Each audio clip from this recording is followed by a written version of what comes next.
He always said कि लोग अपने बच्चों के लिए पैसा छोड़ के जाते हैं, मैं एक क्लीनर एनवायरनमेंट छोड़ के जाना चाहता हूँ. And that is how he was very sure मुझे इलेक्ट्रिक बस बनानी है. One of them said, दीदी हम ना आधा घंटा रुकेंगे, आपकी इलेक्ट्रिक बस आएगी लेकिन उसी में जाएंगे, क्योंकि आज थक गए हैं काम करके, कम से कम एसी में बैठ के घर तो जाएंगे. Actually, India has taken a big lead and a big leap for that matter in launching these electric buses. Electric buses in India are not a very specific to urban city phenomena. I still very proudly, whenever I'm going to work or dropping my son to school in the morning, we have a game which we play, count the number of PMI school buses you see on the road. And again, I think the biggest feather in our cap is we were the first OEM to make 1,000 electric buses in the country. So from whatever support my father might have not got on the day he started, all the support came back when he delivered that 1,000 buses, and it's commendable of what he did at that point in time. India bus industry is huge. When we talk about electric buses, there are, I think at today, about 7,000 to 8,000 electric buses on road. The initiative is to have 8 lakh electric buses by 2040.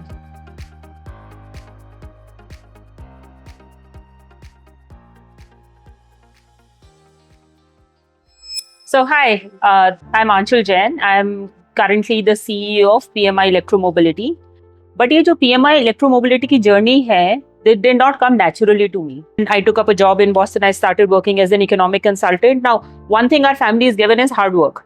So even then, I was working easily 11, 12 hours a day. We were just living what they call the American life and the American dream. Things seemed fine. I started reading so much about PMI in media and how realizing what my father has done is a completely life-changing thing for so many people and a completely environment-changing thing. Then I talked to my father and I said, look, I want to be a part of this initiative, and I work hard, and my father only likes people who work hard. So I said, look, I'll do my best, but you have to let me be a part of this initiative. And that is how my husband and I and my son, we transitioned to India. And I became a part of PMI. It's actually been only now 2 years where I've been working on this initiative called PMI, but it has been a great journey so far. When you look at the statistics, one of the biggest contributor to pollution is actually vehicular pollution. जो आपकी cars, buses, trucks, ये सब चलते हैं, right? At the same time, if you have to reduce the pollution, you have to reduce the number of cars as well. So when you combine the two things together, where you're trying to reduce the number of cars and at the same time reduce the emissions or the pollution that is being contributed by vehicles in general, एक simple solution बाहर निकल के आता है, which is an electric bus, right? Now in electric bus has 2 advantages. One, एक bus है, it carries more number of people in one go. Second, it's electric, guys, so pollution अपने आप ही कम हो जाएगा. I think 1 kilometer of an electric bus reduces about 2 kgs of carbon emissions. So for an Indian market, electric buses are a great idea. My family comes from very humble backgrounds. My grandfather migrated from Uttar Pradesh, I think many, many years ago. I've been born and brought up in Delhi, but my father was born in that village we come from called Bador. And when he came to Delhi, I think he came with a very small meager amount. In the stories, the amount keep changes from 10 rupees to 50 rupees to whatever rupees he came with. He did a lot of odd jobs when he came to Delhi. He opened a kirana shop, and then I think there was something called a stone crushers at that point, and this things and that things. And at some point, he made the bus body of a dumper truck. Now, an interesting fact, India में कभी बस की चेसी ही नहीं बनी. India में हमेशा truck की चेसी बनी है. And demand for mass mobilization and mass transportation as the country gained independence and was growing was increasing quite fast. The way buses are traditionally made, there are 2 players who will give you a chassis. A chassis एक आप समझो एक frame आ रहा है जिसके ऊपर एक engine लगा है, एक steering wheel लगा है और 4 wheels लगे हैं, tires लगे हैं. एंड उसके ऊपर आपको एक पूरी बस की फैब्रिकेशन करनी होती है. सीट लगाओगे, विंडोज लगाओगे, बस बॉडी बनाओगे and everything. So that is how I think sort of my family transitioned to bus bodies. वो ट्रक की चेसी के ऊपर बसें बन रही थी, and actually that is the reason why bus height is so much in India, at least the non-electric ones, until the whole low floor thing started coming up.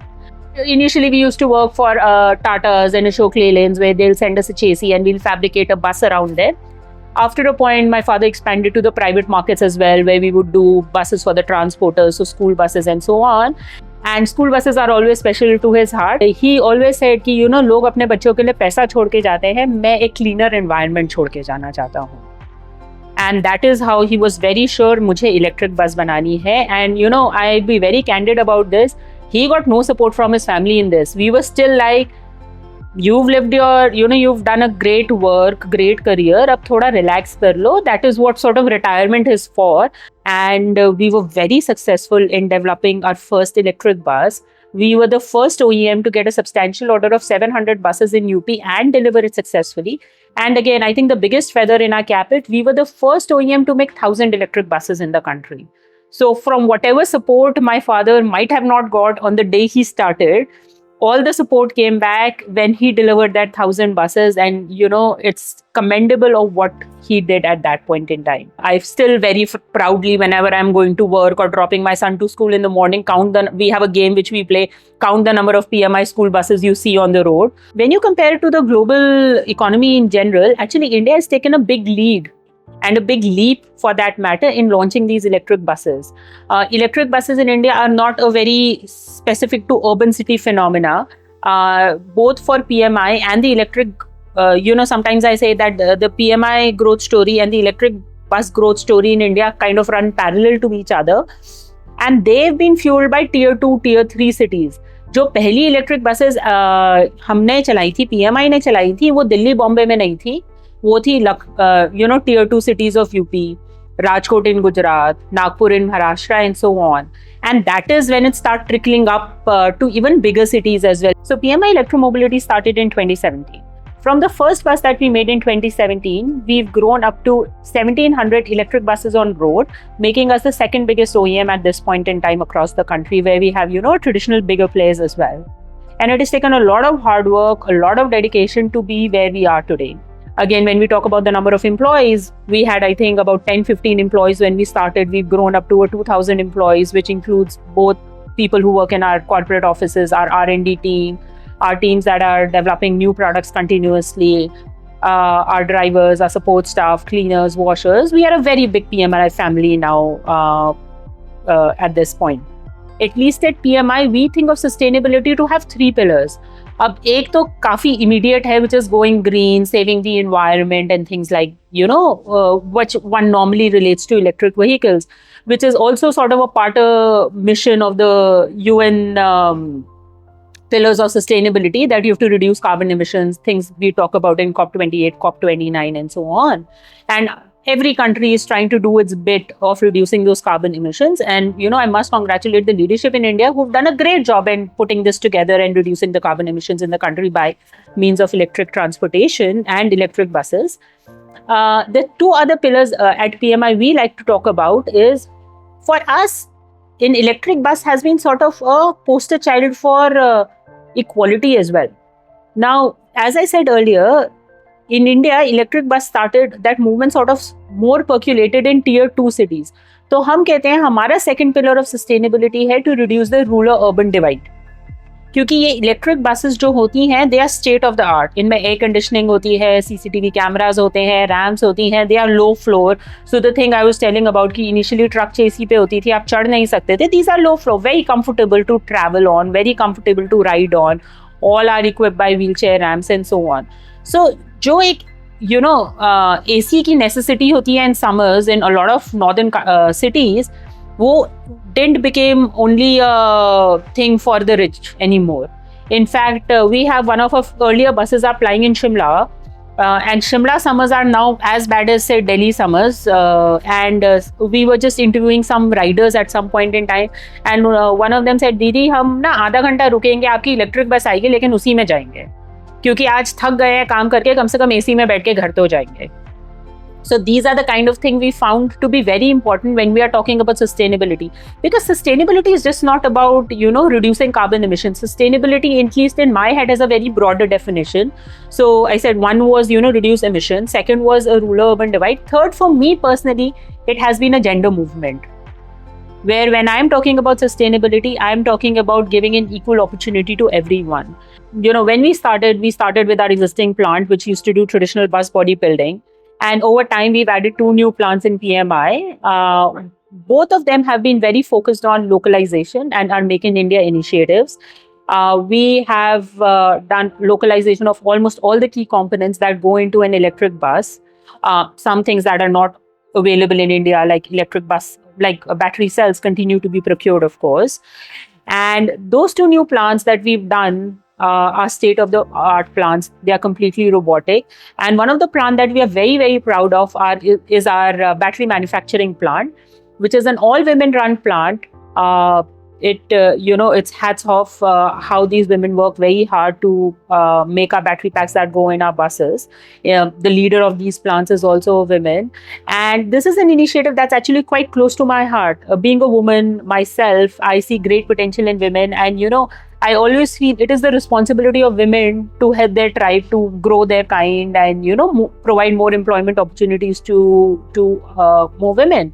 And when we do that, we do also take into account the challenges a woman might find as opposed to, men when coming to workspaces, and we try and solve for that for those challenges as well. For example, we provide a bus to our women employees who are coming from a little far away.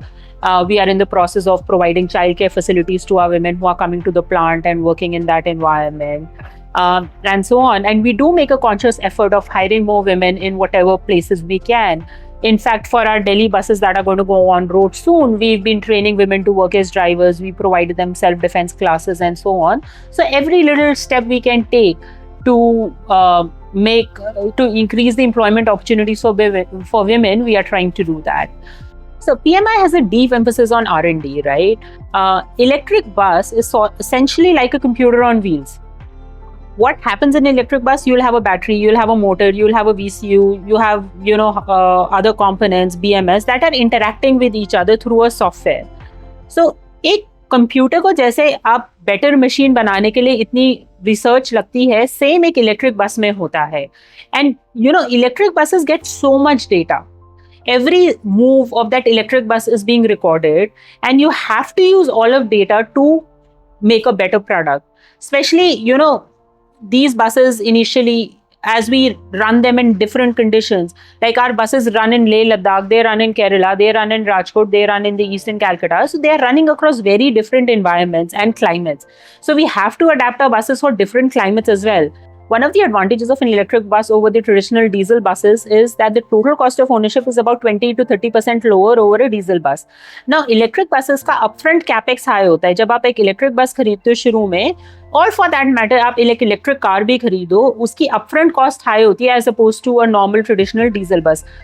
But जो cost of operation होती है of an electric bus, that's significantly lower than that of a diesel bus.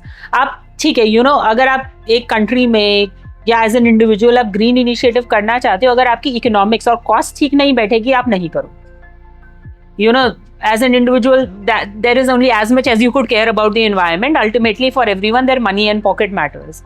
So that is the advantage one has to realize about electric vehicles and electric buses, that the total cost of ownership over the life of the vehicle is about 20 to 30% lower than that of diesel vehicles.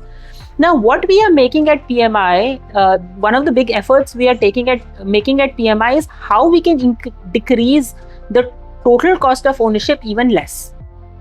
Now, India bus industry is huge. When we talk about electric buses, there are, I think, at today about 7 to 8,000 electric buses on road. The initiative is to have 8 lakh electric buses by 2040. When we think of the buses, India में बस की demand दो तरीके से है. एक तो replacement fleet हो जाती है. जब एक बस 10-12 साल पुरानी हो जाती है, it is not fit to operate any more.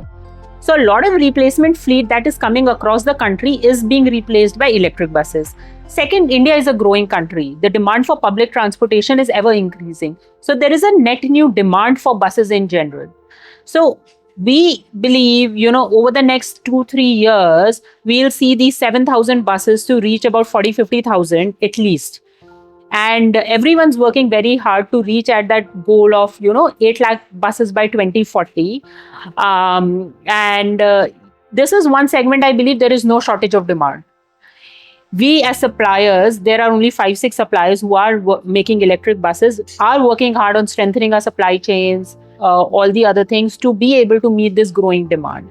Every month we are seeing new tenders come up. The demand has been very high. I think this is November. In this year, we have seen tenders for about 10,000 electric buses. The government initiative has been extremely high. The government push has been extremely high. There have been, multiple tenders for running across the country. So the opportunity is huge. It is we as suppliers, as OEMs, who have to, grow further to meet the meet the increasing demand for these buses. The government has done a brilliant job at making electric vehicles popular in India, more so for buses, where they've launched various schemes, subsidies, initiatives, and continue to do so. In fact, even in the last budget, the electric bus and electric vehicles have got a very prominent presence. And they take continuous feedback from us. Whatever problems we face as OEMs, as operators, they've done a great job at solving that. India में जब electric buses launch हुई थी, they were more than a crore, roughly 1.5 crore की एक 9-meter electric bus आती थी. As compared to आपकी जो traditional diesel bus थी, that was around 30 max 40 lakh, right? India के biggest procurement of buses happened by our STUs. Now, at a given point in time, an STU, depending on its size, may procure 50 to 100 buses. अगर हम एक 100 बस का example ले, अगर आपको 100 electric buses खरीदनी है तो आपका सीधा 100 करोड़ का खर्चा है. अगर आपको इंस्टेड डीजल बसेस खरीदनी थी, अगर आप 100 डीजल बसेस खरीदो एट से 30 lakhs अ बस, आपका 30 करोड़ का खर्चा है, right? Now we are comparing a 30 crore with 100 crore. An STU at any point in time would not have been able to make that investment, right? Yet we had to launch electric buses. We owe it to our country. We had to make the air cleaner. We had to undertake that effort. At that point in time, Niti Aayog came up with a model called a GCC model. GCC model was not new to the country completely and is also used worldwide in certain countries. इसमें इन्होंने क्या किया कि एक PPP model sort of बना दिया, जिसमें एक OEM with say a partner was not only manufacturing these buses but was operating these buses as well. And in return, STU used to pay the operator a per kilometer rate. So it sort of became great for everyone. OEM was manufacturing its buses. It found either an operator or a partner, or in itself operated these buses for the next 10-12 years. And in return, the STU was paying these operators a per kilometer fees of operating that. So, because going back to our earlier discussion, the total cost of ownership of an electric bus is much lower than a diesel bus, and that is because of the run. जो आपकी electricity आती है एक बस को operate करने के लिए 1 किलोमीटर में लगभग 8 से 10 रुपए पड़ती है. डीजल 30 से 40 रुपए पड़ता है. Because the operation is what is more economical for electric buses, therefore this GCC model came about. And had this GCC model not come about, I don't think we would have reached the numbers where we are today. The second thing that was more influential, was also very influential in getting these electric buses off the ground, metaphorically, was the subsidies that came up front. हमें total cost of ownership फिर भी नीचे करनी थी. तो initially जब cost high थी, numbers were not that big. That at that point in time, the subsidy was very helpful in bringing that cost of ownership down. Eventually अब क्या हो गया, economies of scale her OEM के लिए इतनी हो गई है कि subsidies are not needed that much as much. जो recent tenders में rate discover हुआ है of operation without the subsidies have been sort of similar to the rates that have been discovered with the subsidy, and that's because of economies of scale. All the OEMs will have an order book of about 5,000 electric buses that has allowed them to make those investments in machinery, in plants, and so on. That has brought the the upfront cost of electric buses much lower. So subsidies are never an end. They are goals. They are means of achieving an end. They are a sort of interim solution.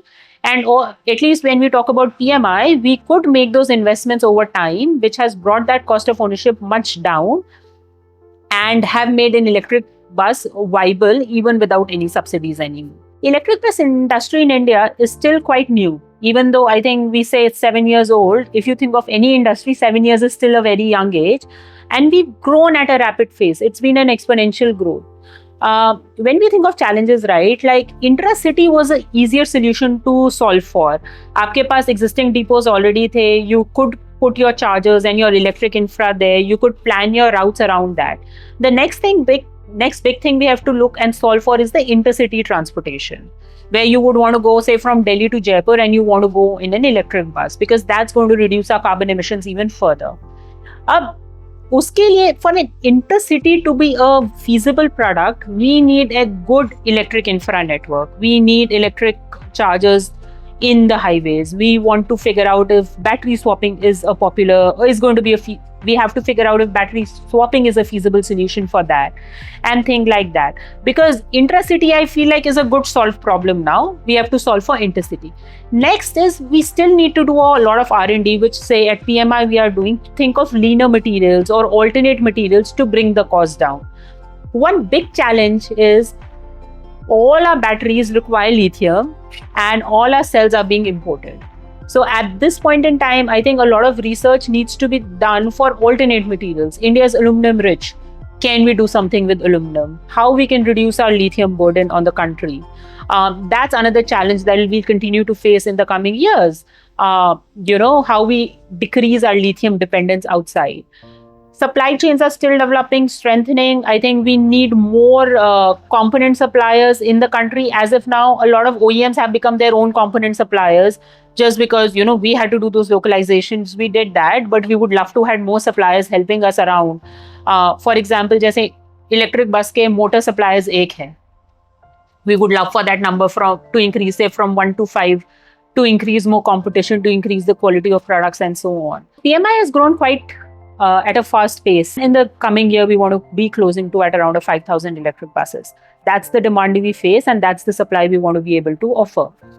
In parallel to growing at this rate, we want to offer newer products in the market, the primary of which is the school bus, something very, very close to my heart. I want children to go in a greener environment. And I want to offer a solution that's a solution for the masses. मुझे एक ऐसी electric school bus नहीं बनानी जो सिर्फ 2-4 rich schools ही खरीद पाए. I want that to be a solution for all possible schools, and that is what we are very actively working on. The other thing that is been sort of concerning for us is हमारे सारे buses में batteries लगती हैं. A lot of our buses in the 5th, 6th year of operation. We want to focus on battery recycling as well.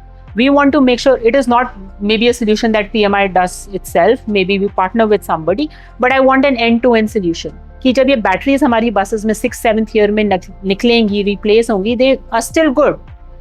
So what second life we can do for that? That's something that we are also actively working on. All the routes where PMI is plying electric buses, we call them PMI green routes.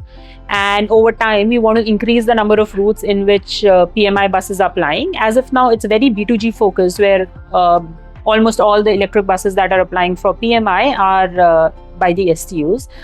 Now, for us, the next step of growth is going to be twofold. One is, I've talked heavily about school buses. That's going to be sort of a B2C market.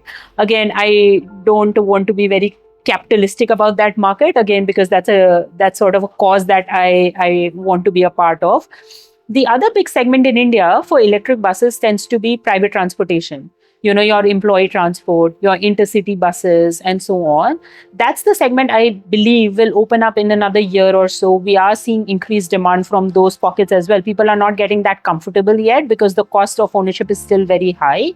PMI buses are the only buses in market that completely charge in actually 30 to 45 minutes. So we do have fast charging capabilities available for our buses. And for the intercity buses, I think that'll be a great solution. But at the same time, we have to make sure of the other chemistries that are going on, and we have to think about, one size may not fit all. For certain kind of products, we may want to provide a fast charging solution. For other products, we may have a slow charging solution. It depends on the product, it depends on the need, but at PMI, we have both solutions available, both the fast charging and the slow charging. PMI of 2030 is, going to be very similar of PMI in 2016, where in 2016, every third bus in the northern market was a PMI bus. So I would hope by 2030, every third bus in the country becomes a PMI bus. And I would hope all of those buses are electric. We are going to substantially reduce our carbon emissions. We want to be a champion of that. When people think of PMI, they want to think about, this is the brand that has made air more breathable for us. I want to be in a situation where in 2013 we don't have to put GARP rules anymore, and the air is naturally easier to breathe in. That's the vision for PMI we have.